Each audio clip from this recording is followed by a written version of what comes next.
Olá, muito boa noite. Boa noite.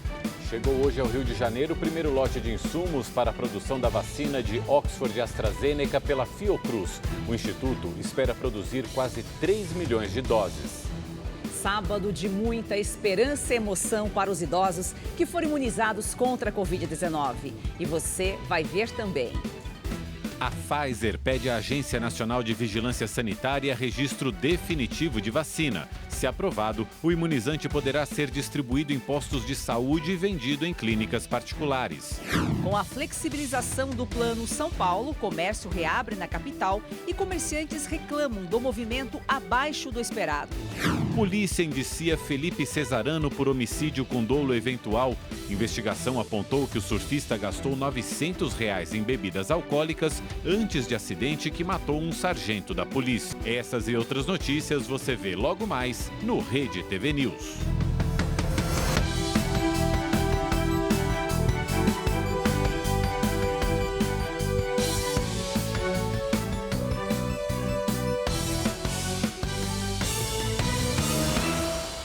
O Ministério da Saúde pediu ao Ministério da Economia um crédito suplementar de 5 bilhões de reais para custear despesas com a pandemia do novo coronavírus.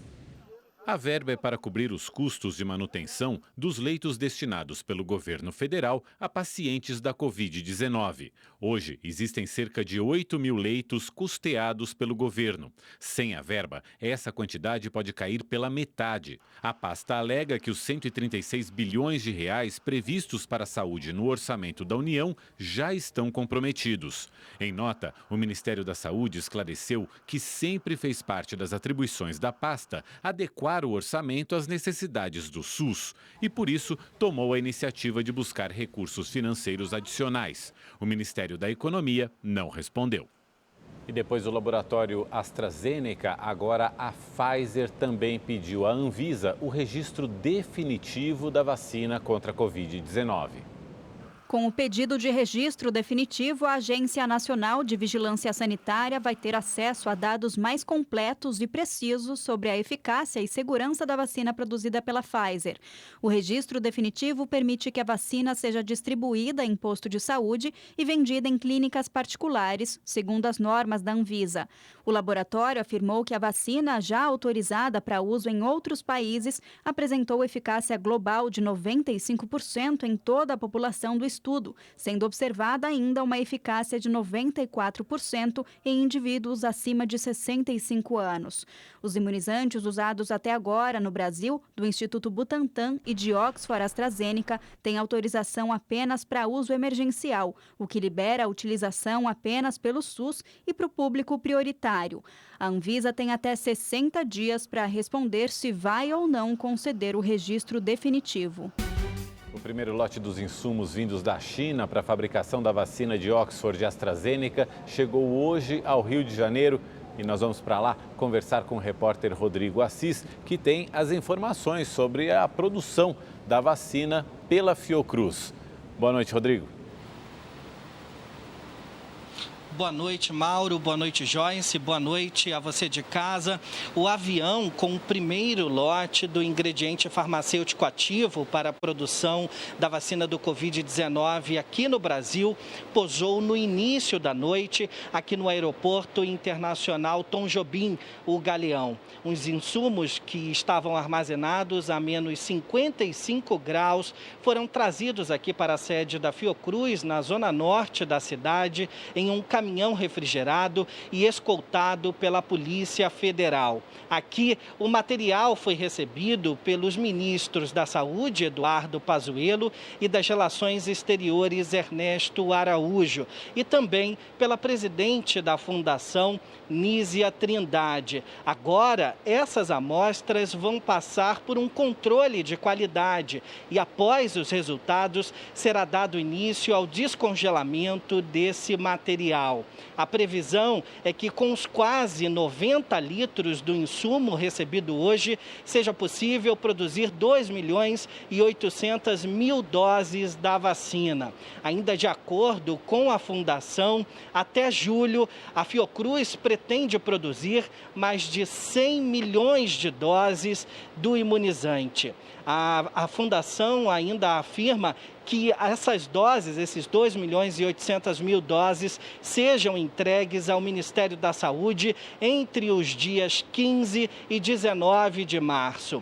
Hoje, aqui no Rio de Janeiro, idosos de 90 anos que não conseguiram se vacinar durante a semana tiveram uma nova oportunidade. Entre eles, algumas personalidades que estão nessa faixa etária. E isso nós vamos acompanhar agora na reportagem de Tony Vendramini. Apesar do mau tempo, mais de 2.600 pessoas compareceram aos pontos de vacinação do Rio de Janeiro no primeiro dia da repescagem. As tendas de imunização no sistema drive-thru, em que é possível receber a dose sem sair do carro. Também houve vacinação em clínicas da família e centros municipais de saúde. 9 pontos drive-thru espalhados pela cidade funcionam somente aos sábados para receber quem perdeu a data marcada de vacinação. Mas a prefeitura anunciou que o posto do Parque Olímpico, na Zona Oeste, também vai passar a funcionar de segunda a sexta-feira, a partir da semana que vem. Hoje o dia foi destinado à vacinação de quem tem 90 anos ou mais. Na próxima semana, será iniciada a imunização de uma nova faixa etária. Começando na segunda-feira com os idosos de 89 anos e prosseguindo em ordem decrescente. No próximo sábado, haverá uma nova repescagem para o grupo a partir de 85 anos. Na primeira semana de vacinação, o posto da Universidade do Estado do Rio, que funciona de segunda a sexta-feira, vacinou 3.341 pessoas. Até agora, mais de 177 mil pessoas foram imunizadas na capital fluminense. Entre os vacinados na primeira semana, alguns famosos. A atriz Fernanda Montenegro, de 91 anos, recebeu a primeira dose. Em uma rede social, ela publicou um agradecimento à Fiocruz, ao Sistema Único de Saúde e aos cientistas. Ontem foi a vez da cantora Elza Soares, de 90 anos. Com mais de 190 mil casos confirmados de Covid-19 e mais de 17 mil mortes provocadas pela doença no município, a Prefeitura do Rio espera que a imunização dos idosos comece a desafogar os hospitais da Rede SUS na capital, que hoje tem taxa de ocupação de 74% para leitos de enfermaria e 80% para leitos de UTI. A Prefeitura de São Paulo informou que já vacinou 1/3 dos idosos com mais de 90 anos. A imunização desse grupo, que estava marcada para começar na segunda-feira, foi antecipada e teve início ontem. A vacinação também continuou neste sábado em 87 unidades básicas da saúde interligadas às AMAs. O seu Laurindo recebeu a vacina dentro do carro. Muito lúcido e esperando essa vacina, né? E a gente também para poder ver os bisnetos, né? Estamos muito emocionados. E assim como em várias cidades do Brasil, em São Paulo, a campanha de vacinação tem sido marcada por muita emoção. A gente está confinada, né? E o medo de perder a mãe é muito grande. Agora, a Prefeitura vai antecipar a vacinação das pessoas com mais de 85 anos. Esse grupo será vacinado a partir do dia 15. O primeiro dia de vacinação para os idosos com idade acima dos 90 anos terminou com quase 13 mil imunizados. Este número representa 1/3 do público esperado, que soma quase 33 mil idosos. A cidade já tem 202.554 pessoas imunizadas. Quem tem mais de 90 anos e ainda não se vacinou pode comparecer a partir de segunda-feira em uma das 468 UBSs, das 7 da manhã às 7 da noite. Além das unidades básicas de saúde, a Prefeitura também instalou 5 pontos de vacinação no esquema drive-thru, localizados no estádio do Pacaembu, na Arena Corinthians, no Autódromo de Interlagos, no Anhembi e na Igreja Boas Novas, na Vila Prudente. O esquema drive-thru vai funcionar das 8 horas da manhã às 5 horas da tarde.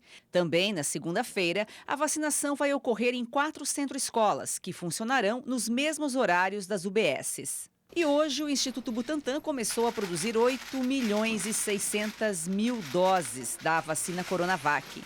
As doses estão sendo produzidas com os insumos que chegaram em São Paulo na última quarta-feira. Segundo o Butantan, as novas doses devem ficar prontas no dia 23 de fevereiro. Uma outra remessa de 5.600 litros de IFA, o insumo farmacêutico ativo da Sinovac, deve chegar no próximo dia 10, gerando mais 8 milhões de novas doses do imunizante. E hoje o Ministério da Saúde iniciou a entrega de quase 3 milhões de doses da Coronavac para todos os estados e o Distrito Federal. As doses serão utilizadas na imunização de pessoas acima de 90 anos e na vacinação dos profissionais da linha de frente do combate à Covid. O transporte já está sendo feito por aviões e deve ser concluído na segunda-feira pelo governo federal. Já a distribuição ficará a cargo dos estados em conjunto com o Ministério da Defesa. Hoje, nossa reportagem especial da série Recuperados Covid conta a história de esperança e vitória do pequeno Miguel. O bebê de 3 meses ficou mais de 30 dias internado e venceu a Covid-19. A repórter Catiane Moura é quem conta essa história.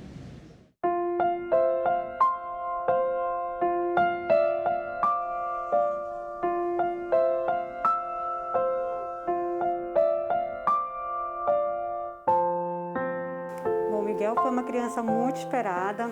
Foi uma surpresa, assim, foi um baque pra gente, de acompanhar todo mês a evolução dele direitinho. De repente, ele se viu nessa situação. Quem vê esse pedacinho de gente nem imagina a força e a resistência que ele teve para vencer a Covid-19.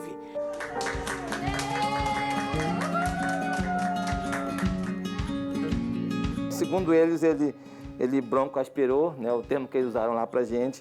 Ele estava cianótico, ficou roxinho e disse: mãe, vai ter que voltar para a UTI de novo. Aí toda aquela expectativa de felicidade caiu assim por terra. A minha parte humana desabou, né? E a dela também, mas a fé em Deus persistia. O pequeno Miguel foi uma exceção. O quadro de estatísticas mostra que bebês e criança não são considerados no grupo de risco. Agravam menos, segundo a OMS, o que surpreendeu esta família, que viu seu bebê desenvolver complicações graves da Covid. Miguel tinha menos de 2 meses quando apresentou os primeiros sintomas da Covid-19. Precisou ficar internado por 32 dias por complicações da doença. Apesar de todas as dificuldades, os pais nunca perderam a fé e a esperança de poder segurar novamente nos braços o filho tão amado. Miguel teve alta há pouco mais de uma semana e ainda apresenta algumas sequelas, mas segue firme na recuperação, enchendo o lar de alegria e amor. Graças a Deus, toda a família uniu mais ainda a nossa família, então é só gratidão, o sentimento é só de gratidão. Tive o sentimento de que ele nasceu de novo, né? Que Deus nos concedeu novamente o nascimento dele.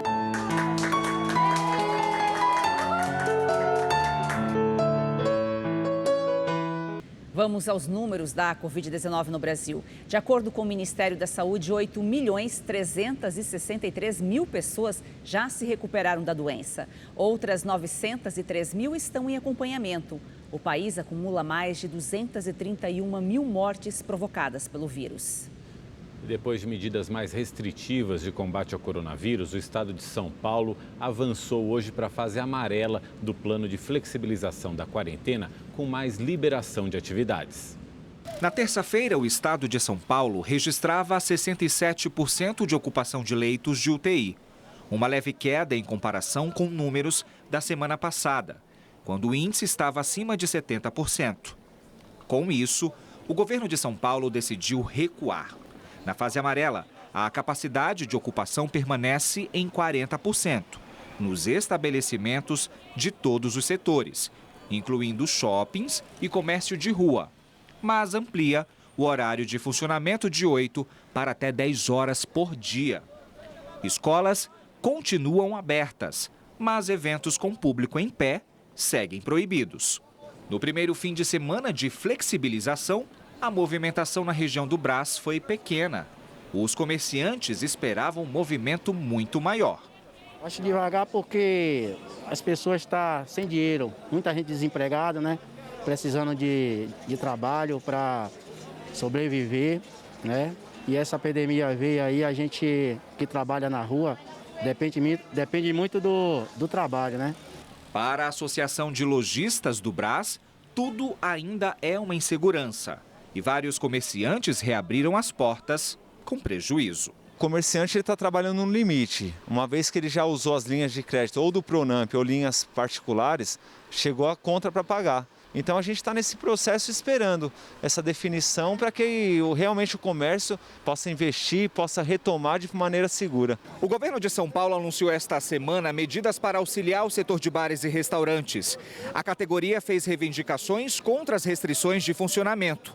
O pacote de auxílio aos comerciantes prevê 125 milhões de crédito, além da suspensão do corte de fornecimento de gás e água por falta de pagamento até o final de março. Na zona oeste de São Paulo, o sábado foi tranquilo. Bares e restaurantes na Vila Madalena abriram com a capacidade reduzida, mesmo assim com mesas vazias. Para os feirantes, a situação não é diferente e esperam mais incentivo do governo e dos consumidores. Está muito devagar.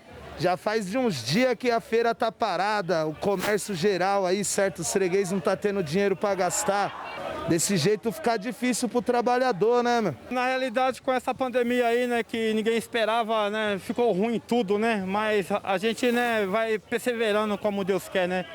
Janeiro foi o mês com o maior número de casos de Covid-19 no estado de São Paulo.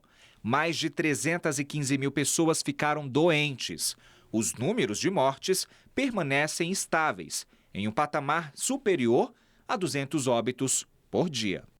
O Festival de Prêmios Realizando Sonhos da Rede TV está chegando ao fim. E para concorrer a prêmios incríveis, você só precisa continuar assinando, investindo menos de 75 centavos por dia. Todas as segundas-feiras sai um notebook no A Tarde é Sua e de terça a sexta no Alerta Nacional. Aos sábados no Mega Senha você pode ganhar uma viagem no valor de R$8.000. E todo domingo no Encrenca sai um HB20 zerinho. E tá achando que acabou? No final da promoção você pode ser o grande vencedor de uma Mercedes C180. Então corre, se você já é assinante, continue investindo. E caso ainda não seja, acesse agora redetvplus.com.br ou aponte a câmera do seu celular para o QR Code aqui na tela. Você pode usar qualquer cartão de crédito e, se for cliente da Caixa, ainda pode usar seu cartão virtual e pagar no débito. Uma pintura na fachada de um prédio em Belo Horizonte virou caso de polícia. É que o autor do mural convidou pichadores para fazer uma intervenção na obra. O objetivo era promover a diversidade cultural. Este painel foi feito por um artista de São Paulo na fachada de um prédio no centro de Belo Horizonte. A obra foi batizada de Deus é Mãe.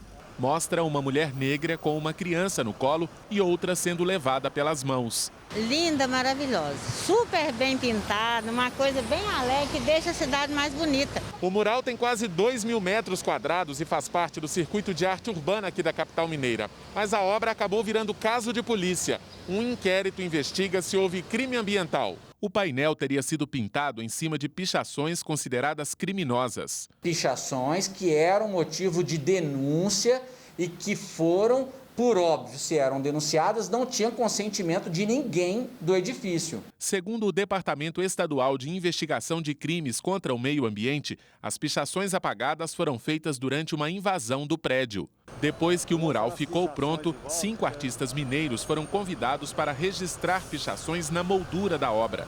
Por isso, as organizadoras do circuito e os artistas que fizeram a intervenção foram incluídos no inquérito policial e intimados a depor. Devido ao seu refazimento, as mesmas pichações e ainda, na mesma oportunidade, com inserção de siglas de supostas associações criminosas de pichadores que atuam na capital, isso ensejou que a Polícia Civil cumprisse, mais uma vez, o seu papel constitucional. Nesta publicação nas redes sociais do festival, a investigação é considerada uma ação de cunho ilegal e racista que criminaliza artistas periféricos e a própria arte urbana e que quer determinar o que é ou não é arte. A obra foi feita na empena do edifício Itamaraty, com a autorização dos órgãos municipais responsáveis e também com a autorização expressa do condomínio, que assinou um contrato com o festival autorizando a realização dessa intervenção. O Circuito de Arte Urbana solicitou na Justiça o trancamento da investigação. Depende do artista qual foi a intenção dele de colocar, né? Mas eu acho que não atrapalha. Na zona leste de São Paulo, a polícia resgatou uma criança de 3 anos que sofria maus tratos. A menina foi encontrada amarrada por um fio depois de uma denúncia anônima. Foi através de uma denúncia anônima que os policiais chegaram à casa onde a criança estava sozinha. O relato era de que a menina de 3 anos chorava muito. No vídeo gravado pela equipe policial, ela parece assustada e com um fio amarrado no pé direito. Pela janela, os agentes fazem o resgate. Junto do cabo que apreendia, um brinquedo. A polícia acredita que a criança tenha sido amarrada pela própria mãe, que deixou o brinquedo para distrair a menina. Ainda foram encontradas marcas semelhantes a queimaduras no corpo dela, aparentemente feitas com cigarro. Agora a polícia aguarda o resultado de um exame pericial feito no IML, que vai identificar o que causou esses ferimentos. A menina mora só com a mãe, que tinha a guarda dela. Agora, a mãe está presa. Ela foi encontrada num posto de combustíveis e trazida aqui para a Delegacia de Defesa da Mulher. Ela disse ao delegado que se arrepende, mas não confessa os maus tratos. Por enquanto, a criança vai ficar com a avó materna. Há uma semana, um outro caso de maus tratos chamou a atenção. Um garoto de 11 anos foi encontrado acorrentado dentro de um tambor na casa do pai dele, em Campinas, no interior de São Paulo. A polícia também foi comunicada por meio de denúncia de um vizinho que fez as imagens da situação desumana em que a criança era mantida, sem água e sem comida. O pai, a madrasta e a filha dela, que moravam na mesma casa, foram presos.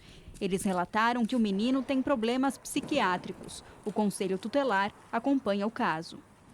A polícia do Rio de Janeiro indiciou o surfista Felipe Cesarano por homicídio com dolo eventual, quando se assume o risco de matar.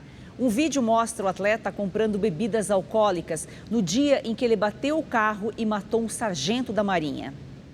O surfista Felipe Cesarano foi indiciado pela polícia por homicídio com dolo eventual, quando se assume o risco de matar. Imagens de câmeras de segurança de uma boate na Barra da Tijuca, na zona oeste do Rio, registraram o surfista comprando uma dose de vodka pouco depois de 00:30, do dia 16 de dezembro. A investigação concluiu que ele gastou cerca de R$900 no estabelecimento em bebidas alcoólicas. Antes de ir comprar as bebidas, Felipe já tinha estado em uma festa na casa de um amigo. Na saída da boate, momentos antes do acidente, o surfista aparece cambaleando. Além do exame de alcoolemia ter comprovado a embriaguez, as investigações apontaram ainda que ele estava dirigindo a uma velocidade de 144 km por hora quando perdeu o controle da direção e bateu de frente com outro carro. Nele estava o sargento da Marinha, Diogo da Silva, de 36 anos. O militar não resistiu aos ferimentos e morreu. Felipe chegou a ser preso em flagrante, mas foi solto após audiência de custódia. Atualmente, ele responde em liberdade. O surfista estava com a carteira de habilitação suspensa desde 2016 e tinha 124 multas, 88 delas por excesso de velocidade.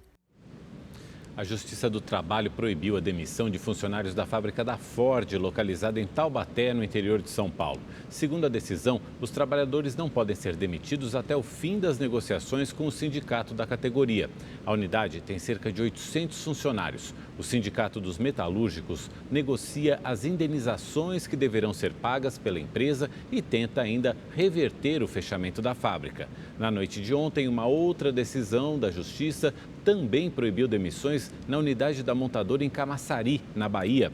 A Ford anunciou sua saída do Brasil no dia 11 de janeiro, alegando uma reestruturação no seu modelo de negócios. Obrigado pela companhia, boa noite para você. Fique agora com Operação de Risco. Uma boa noite para você.